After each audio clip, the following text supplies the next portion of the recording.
After எஃபெக்ட்ஸ்ல மறைஞ்சிருக்கிற செமையான ஃபீச்சர்ஸை பத்தி தான் இந்த குவிக் டிப் வீடியோல பார்க்க போறோம். வாங்க ஸ்டார்ட் பண்ணலாம். நீங்க animation and video editing depth and டீடைலா கத்துக்கணும் அப்படின்னா கண்டிப்பா நம்ம சேனலை சப்ஸ்கிரைப் பண்ணிக்கோங்க. ஃபர்ஸ்ட் உங்க லேயர்ஸ் செலக்ட் பண்ணி ரைட் கிளிக் பண்ணீங்க அப்படின்னா ஏகப்பட்ட ஆப்ஷன்ஸ் வரும். அதுல டைம் இருக்கிற இந்த ஒரே ஒரு ஆப்ஷனை பத்தி தான் இந்த வீடியோல நம்ம டீடைலா பார்க்க போறோங்க. இந்த டைம் ஆப்ஷனுக்குள்ள நீங்க போய் பார்க்கும்போது 6 விதமான ஆப்ஷன்ஸ் இருக்கும். அந்த 6 ஆப்ஷனோட யூசஸ் என்ன அப்படின்றது தான் இந்த வீடியோல நம்ம பார்க்க போறோம்.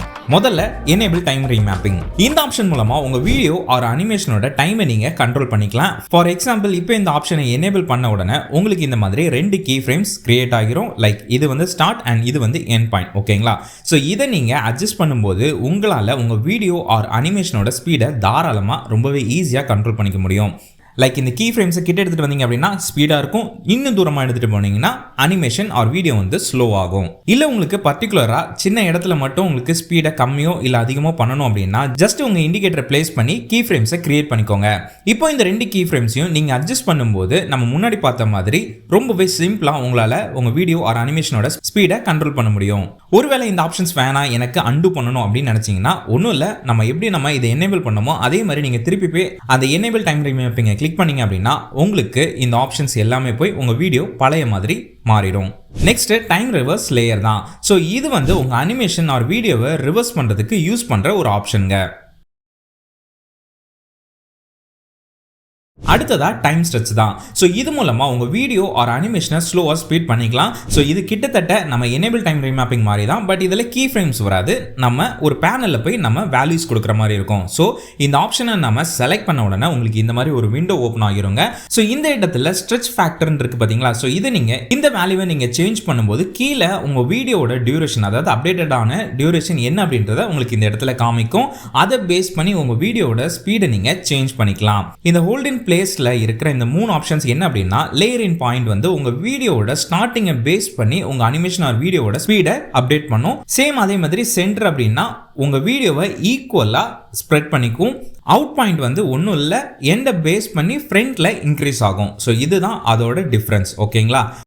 அதுக்கு அடுத்ததா ஃப்ரீஸ் ஃப்ரேம் தான். இந்த ஆப்ஷன் ரொம்பவே சிம்பிள் தான். உங்க வீடியோ ஒரு அனிமேஷனை ஒரே இடத்துல, அதாவது நீங்க இந்த இண்டிகேட்டரை எந்த இடத்துல பிளேஸ் பண்ணி இந்த ஆப்ஷனை நீங்க செலக்ட் பண்றீங்களோ அதே ஃப்ரேமை மொத்த வீடியோவுக்கும் இமேஜா கன்வெர்ட் பண்ணி கொடுத்துரும். லைக் இது மூலமா உங்க வீடியோ ஆர் அனிமேஷனை நீங்க ஒரு இமேஜா சேஞ்ச் பண்ணிக்கலாம். அடுத்ததா ஃப்ரீஸ் ஆன் லாஸ்ட் ஃப்ரேம் தான். ஸோ இந்த ஆப்ஷன் நம்ம பார்த்த ஃப்ரீஸ் ஃப்ரேம் மாதிரி சேம் தான். பட் இதில் என்ன ஒரு ப்ளஸ் அப்படின்னு பார்த்தீங்கன்னா உங்கள் லேயரோட லாஸ்ட் ஃப்ரேம் என்னவா இருக்குதோ அதை மட்டும் நமக்கு இமேஜாக மாற்றி கொடுத்துரும். லைக் ஃப்ரண்ட்ல வீடியோ வரும், அதுக்கப்புறமா அது இமேஜாக மாறிடும். ஃபார் எக்ஸாம்பிள் இந்த வீடியோ எந்த இடத்துல முடியுதோ அந்த இடத்துல நீங்கள் இந்த ஆப்ஷனை கொடுக்கும்போது கரெக்டாக அந்த லாஸ்ட் இமேஜ் மட்டும், அதாவது லாஸ்ட் ஃப்ரேம் மட்டும் உங்களுக்கு இமேஜாக கன்வெர்ட் ஆகிருங்க. ஒருவேளை நீங்கள் வீடியோவை ட்ரிம் பண்ணி வச்சுருந்தீங்க அப்படின்னா அந்த ட்ரிம் பண்ணது, அதாவது ட்ரிம் பண்ணும்போது லாஸ்ட்டாக எந்த ஃப்ரேம் இருக்குதோ அது வந்து நமக்கு இமேஜாக மாறிடும். இதில் உங்களுக்கு ஒரு சின்ன கன்ஃபியூஷன் வரலாம். வீடியோஸ் எல்லாமே ஓகே, பட் அனிமேஷன்ஸை எப்படி நம்ம இந்த மாதிரி டைம் ஆப்ஷன்ஸை யூஸ் பண்ணுறது அப்படின்னு நீங்கள் கேட்டிங்கன்னா ரொம்ப சிம்பிள் தான். ஜஸ்ட் உங்கள் அனிமேஷன் லேயர்ஸ் எல்லாத்தையுமே செலக்ட் பண்ணி ப்ரீகாம் பண்ணிக்கோங்க. ப்ரீகாம் பண்ணதுக்கப்புறமா அந்த லேயர் இருக்கும் பார்த்தீங்களா, அந்த லேயரில் நீங்கள் இந்த டைம் ஆப்ஷன்ஸை யூஸ் பண்ணி இந்த எஃபெக்ட்ஸை நீங்கள் தாராளமாக பயன்படுத்திக்கலாம். கடைசியாக இந்த வீடியோ அலைன் டு டேட்டா தான். ஸோ இந்த ஆப்ஷன் பார்த்தீங்கன்னா நான் பொதுவாக யூஸ் பண்ணது கிடையாது, பட் இதை பற்றி நான் நிறையவே தெரிஞ்சுக்கிட்டேன். ரொம்பவே யூஸ்ஃபுல்லான ஒரு ஃபீச்சர் தாங்க.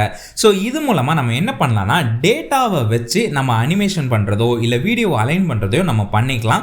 லைக் .mg JSON ஃபைல் இருக்கு பாத்தீங்களா? சோ அந்த ஃபைலை நம்ம கம்போசிஷன்ல இம்போர்ட் பண்ணி லைக் எந்த லேயர்ல நீங்க அந்த டேட்டாவை யூஸ் பண்ணணுமோ அந்த லேயரையும் நீங்க செலக்ட் பண்ணிட்டு இந்த ஆப்ஷனை நீங்க சூஸ் பண்ணும்போது உங்களுக்கு ஆட்டோமேட்டிக்காவே வீடியோவை ஸ்ட்ரிங் பண்றதா இருக்கட்டும், இல்லைன்னா அந்த டேட்டாவை வச்சு அனிமேஷன் கிரியேட் பண்றதா இருக்கட்டும், ஸோ இந்த மாதிரிப்பட்ட விஷயங்களை நீங்க தாராளமா ரொம்பவே சிம்பிளா இந்த ஆப்ஷன் மூலமா நீங்க கிரியேட் பண்ணிக்கலாம். ஸோ இதை பத்தி நீங்க இன்னும் டீட்டெயிலா கத்துக்கணும்னு ஆசைப்பட்டீங்கன்னா கண்டிப்பா கமெண்ட் பண்ணுங்க. நம்ம இதை பத்தி டீடைலா ஒரு வீடியோல பார்க்கலாங்க. அதே மாதிரி இந்த வீடியோ உங்களுக்கு யூஸ்ஃபுல்லா இருந்திருக்கும் நான் நம்புறேன். இந்த வீடியோ உங்களுக்கு பிடிச்சிருந்துச்சுன்னா கண்டிப்பா அந்த லைக் பட்டனை பிரஸ் பண்ணிருங்க.